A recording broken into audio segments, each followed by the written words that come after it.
Napapagod ka na ba sa kakaplano pero laging drawing ang ending? Marami sa atin ang biktima ng sana, pero ang totoo, ang mundo ay walang pakialam sa pangarap mo kung wala ka namang ginagawa. Sa videong ito, lalamatin natin ang pangit na katotohanan kung bakit hindi sapat ang sipag at bakit kailangan mo ng sistema kaysa sa puro goals lang. Huwag kang aalis dahil sa dulo, ibibigay ko ang sikretong diskarte kung paano maging manhid sa failure at tuluyang maging machine sa pagtatrabaho. Tapusin mo ito hanggang huling segundo dahil ang huling aral ang magbabago sa tingin mo sa bawat kabiguan mo sa buhay. Bago natin simulan ay paki-like naman ang video nating ito dahil malaking tulong na po yan sa mga content creator na kagaya namin. Maraming salamat po. Una, ang limitasyon ng iyong kapangyarihan at pagtanggap sa realidad. Masyado tayong nasanay sa kultura ng sana kung saan palagi nating hinhintay na pumanig sa atin ang pagkakataon bago tayo kumilos ng seryoso. Ang brutal na katotohanan ay wala kang control sa magiging reaksyon ng mga tao sa paligid mo o kung magiging viral ba ang ginagawa mong project sa social media. Isang malaking pagkakamali ang ibuhos ang lahat ng emosyon mo sa resulta dahil ang resulta ay labas na sa iyong saklaw at madalas ay nakadepende sa timing at swerte. Ang tanging bagay na tunay mong pag-aari ay ang iyong effort, ang oras na ibinuhos mo, at ang kalidad ng trabahong tinapos mo bago ka natulog sa gabi. Kapag ang focus mo ay laging nasa dulo o sa premyo, madali kang mapapagod at madidismaya sa tuwing hindi nangyayari ang inaasahan mo. Dapat mong maintindihan na ang tagumpay ay hindi isang regalo, kundi isang byproduct ng paulit-ulit na pagkilos na walang kasiguraduhan. Sa bawat pagkakataon na nagrereklamo ka tungkol sa hirap ng buhay o sa bagal ng pag-unlad mo, sinasayang mo ang enerhiya na dapat ay nakalaan sa pag-improve ng iyong skills. Marami sa ating mga Pilipino ang biktima ng tinatawag na entitlement mentality kung saan pakiramdam natin ay utang sa atin ng mundo ang magandang buhay dahil lang tayo ay mabuting tao o masipag naman sa tingin natin. Pero ang realidad ay hindi nakikita ng tadhana ang iyong nararamdaman kundi ang iyong output at ang tibay ng iyong sikmura sa gitna ng pressure. Kung gusto mong magkaroon ng pagbabago, kailangan mong bitawan ang pakikipag-away sa mga bagay na hindi mo naman kayang baguhin tulad ng opinyon ng kapitbahay mo o ang takbo ng ekonomiya. Ituon mo ang iyong buong pansin sa circle of control mo na binubuo ng iyong disiplina, ang bilang ng oras na nag-practice ka, at ang desisyon mong huwag sumuko kahit walang pumapalakpak sa iyo. Ang pagbabago ng mindset mula sa outcome-oriented patungo sa process-oriented ay nangangailangan ng matinding honesty sa sarili mo. Tanungin mo ang sarili mo kung ang ginagawa mo ba araw-araw ay sapat na para makuha ang buhay na pinapangarap mo o baka naman puro ka lang plano na hindi mo naman sinisimulan. Ang gawa ay tahimik habang ang ngawa ay maingay pero walang nararating na kahit anong distansya. Huwag kang maging tao na puro drawing lang ang alam pero kapag oras na ng trabaho ay biglang maraming dahilan at reklamo. Ang tunay na mastery ay nakukuha sa paggawa ng mga boring at paulit-ulit na task na ayaw gawin ng karamihan dahil doon nabubuo ang muscle memory at talas ng isip. Kapag tinanggap mo na ang tanging obligasyon mo ay gawin ang best mo sa bawat segundo, mawawala ang bigat sa dibdib mo dahil alam mong ginampanan mo ang bahagi mo anuman ang mangyari. Isang practical na paraan para maisagawa ito ay ang paggawa ng listahan ng iyong daily non-negotiables kung saan nakasulat ang mga tasks na kailangan mong tapusin bago matapos ang araw.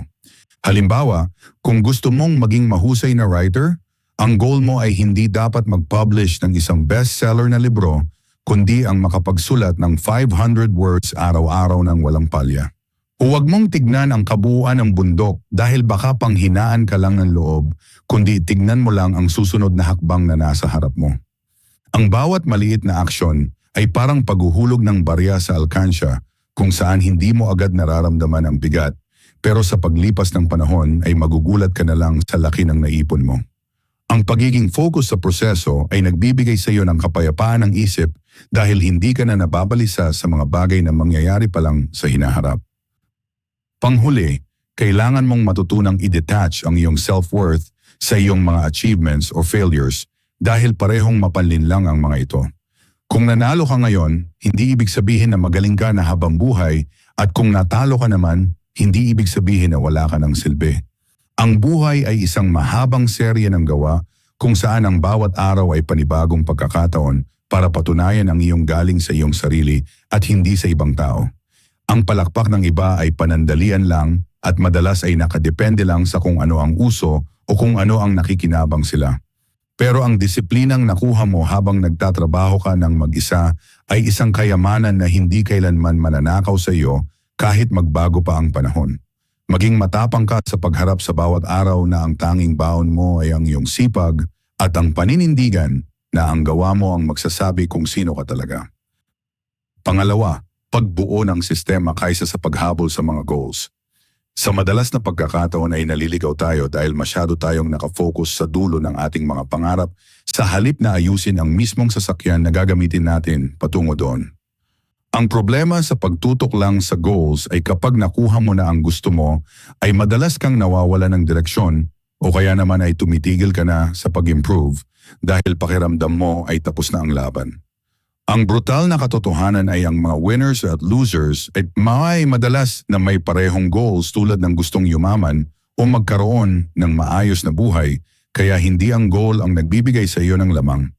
Ang tunay na sikreto ay ang pagbuo ng isang system o routine na masarap sundin kahit walang motivation dahil ang system ang magdidikta ng iyong consistency sa mahabang panahon. Kung ang goal mo ay makapag-ipon ng 100,000 pesos pero wala kang system sa pagtitipid at pag-iwas sa budol, ay mananatili lang iyang pangarap na walang saysay. Kailangang maging malinaw sa iyo na ang bawat desisyon mo sa loob ng 24 hours ay bahagi ng iyong sistema kahit hindi mo ito namamalayan o sinasadya.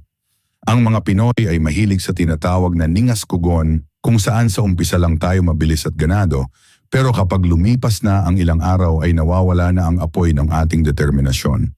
Ito ay dahil umaasa tayo sa motivation na isang napaka-unreliable na pakiramdam na nawawala kapag pagod ka na o kapag maulan ang panahon. Ang isang mahusay na system ay gumagana ng kusa kahit na tinatamad ka dahil ginawa mo na itong habit o bahagi ng iyong pagkatao. Sa halip na isipin mong kailangan mong maging sikat na vlogger, ang system mo dapat ay ang pag-shoot at pag-edit ng one video every single week, anuman ang mangyari. Kapag ang focus mo ay nasa schedule at hindi sa dami ng views, mas nagiging stable ang iyong mental health at mas gumaganda ang kalidad ng iyong gawa. Ang isang epektibong sistema ay binubuo ng maliliit na micro-wins na madaling gawin at hindi nakakatakot simulan sa araw-araw na buhay.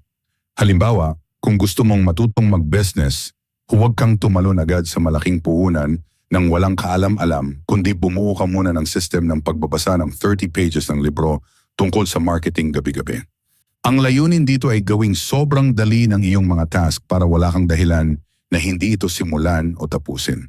Huwag kang magpaka-stress sa laki ng kailangan mong marating, kundi maging obsessed ka sa pagsunod sa iyong daily checklist na parang isang robot na walang nararamdamang pagod. Ang tagumpay ay hindi isang biglaang pagsabog kundi resulta ng mga maliliit na tamang desisyon na pinagsama-sama sa loob ng maraming buwan at taon. Kapag naging loyal ka sa iyong system, ang resulta ay kusang kakatok sa pinto mo nang hindi mo na kailangang habulin pa ng husto. Kailangan mo ring matutunang mag-audit o suriin ang iyong sariling galaw para makita kung ang iyong system ay gumagana pa o kailangan na ng adjustment. Marami sa atin ang busy-busyan pero kung titingnan mo ang output, ay wala namang totoong nagagawa dahil puro lang tayo scroll sa phone habang nagpapanggap na nagtatrabaho. Ang paggawa ng to-do list bago matulog ay isang simpleng system na makakatipid sa iyo ng maraming oras dahil hindi mo na kailangang mag-isip kung ano ang uunahin mo paggising mo sa umaga. Ang discipline ay ang tulay sa pagitan ng pangarap at ng katuparan nito, kaya kailangan mong maging strikto sa iyong sariling rules. Kung sinabi mong alas 6 ng umaga ka magsisimula, ay dapat ay naroon ka na sa harap ng trabaho mo anuman ang nararamdaman mo. Ang pagiging professional ay ang paggawa ng iyong tungkulin kahit na ang buong katawan mo ay sumisigaw na gusto na lang nitong matulog o mag-relax. Sa huli, tandaan mo na ang sistema ay para sa pangmatagalang laro at hindi para sa mabilisang panalo na madaling mawala. Ang taong may matibay na system ay hindi natatakot sa setbacks dahil alam niya na ang bawat pagkakamali ay bahagi lang ng pag-fine-tune ng kanyang makina. Huwag kang mainggit sa mga taong mukhang mabilis ang asenso dahil madalas ay wala silang matibay na pundasyon at madali silang babagsak kapag dumating ang unos.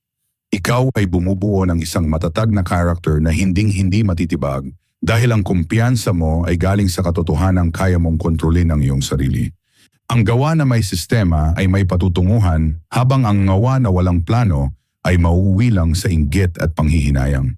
Manatili kang tapat sa iyong routine at hayaan mong ang iyong disiplina ang magdala sa iyo sa mga lugar na hindi kayang abutin ng puro salita lang. Panghuli, katatagan sa harap ng kabiguan at ang disiplina ng pagpapatuloy. Sa huling bahagi ng ating paglalakbay, kailangan nating pag-usapan ang katotohanan na hindi lahat ng iyong gawa ay agad na magbubunga ng maganda at doon papasok ang tunay na pagsubok sa iyong pagkatao. Maraming tao ang sumusuko kapag nakaranas ng unang sampal ng kabiguan dahil ang akala nila ay sapat na ang sipag para maging diretso ang daan patungo sa itaas. Ang brutal na realidad ay mas marami kang mararanasang hindi kaysa sa oo at mas maraming beses na madadapa ka kaysa sa panalo lalo na sa simula. Ang prinsipyo ng gawa ay hindi lang tungkol sa pagkilos kapag masaya ang lahat, kundi ang pananatiling nakatayo at gumagawa kahit na pakiramdam mo ay talo ka na. Kailangan mong tanggapin na ang failure ay hindi ang katapusan ng iyong kwento, kundi ito ay isa lamang mahalagang data o impormasyon na magtuturo sa iyo kung aling bahagi ng iyong proseso ang kailangang ayusin at patibayin pa. Dito sa ating bansa ay masyadong malakas ang boses ng mga marites at mga taong mahilig mag-judge sa pagkakamali ng iba, kaya marami sa atin ang natatakot sumubok dahil sa hiya. Pero kailangang maging manhid ka sa mga ingay na ito at intindihin na ang opinyon ng ibang tao ay wala sa loob ng iyong control at hindi dapat ito ang nagpapatakbo ng buhay mo.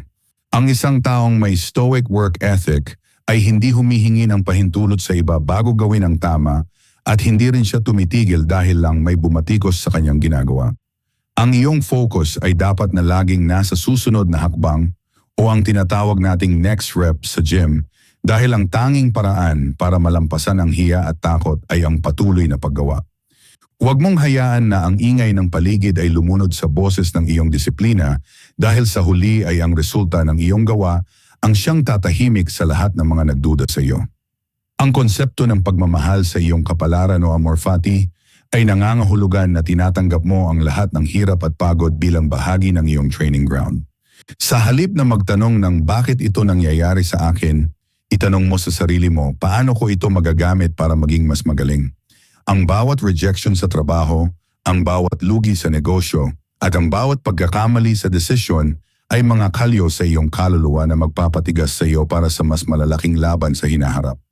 Ang taong takot mabigo ay ang taong hindi kailanman matututo ng tunay na sining ng pagtatrabaho dahil palagi siyang naghahanap ng safe zone. Ang buhay ay hindi nagbibigay ng premyo sa mga taong nananatili lang sa gilid at nagmamasid, kundi sa mga taong pumasok sa loob ng arena at hindi natakot na madumihan ang mukha ng pawis at alikabok. Kailangan mo ring iwasan ang sakit na pwede na yan mentality na madalas maging hadlang sa tunay na excellence nating mga Pilipino. Ang pagiging kontento sa mediocrity ay isang paraan ng paggawa dahil para mo na ring sinabing hindi mo kaya ang mas mahusay kaya hanggang doon ka na lang. Ang tunay na gawa ay nangangailangan ng pride sa iyong trabaho kahit na walang nakatingin at kahit na walang bonus na naghihintay sa dulo ng bawat task. Isipin mo na ang bawat gawa mo ay isang pirma ng iyong pagkatao kaya siguraduhin mo na ang ibinibigay mo ay laging ang iyong absolute best. Kapag naging habit mo ang paggawa ng tama at mahusay sa lahat ng oras, magkakaroon ka ng isang uri ng kumpiyansa na hindi kayang tibagin ng kahit anong krisis o malas sa buhay. Panghuli, laging tandaan na ang consistency o ang patuloy na pagpapakita araw-araw ang tatalo sa talento at swerte sa mahabang takbuhan ng buhay. Hindi mo kailangang maging pinakamatalino o pinakamayaman agad para magtagumpay, kundi kailangan mo lang maging ang tao na hindi marunong sumuko. Kung pagod ka na ay matuto kang magpahinga at matulog ng maaga pero hindi ka dapat hihinto sa iyong nasimulang sistema. Ang tagumpay ay isang laro ng attrition kung saan ang nananalo ay ang huling taong nakatayo at patuloy na gumagawa kahit ang lahat ay umuwi na. Kaya simulan mo na ngayon, itikom ang bibig, itigil ang reklamo at hayaan mo na ang iyong gawa ang gumawa ng ingay para sa iyo dahil ang gawa ay may katapusan habang ang ngawa ay walang hangganang pag-ikot lang sa putikan.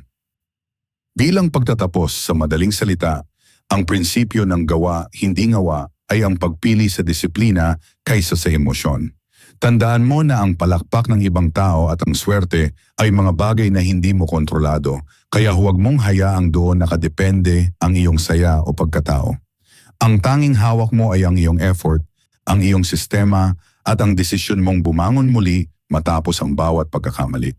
Ang tagumpay ay hindi nakukuha sa isang malaking talon, kundi sa maliliit at boring na hakbang na ginagawa mo araw-araw ng walang reklamo. Kaya simula ngayon, itigil na ang paghahanap ng shortcut at ang pag-asa sa motivation na madalas ay wala naman.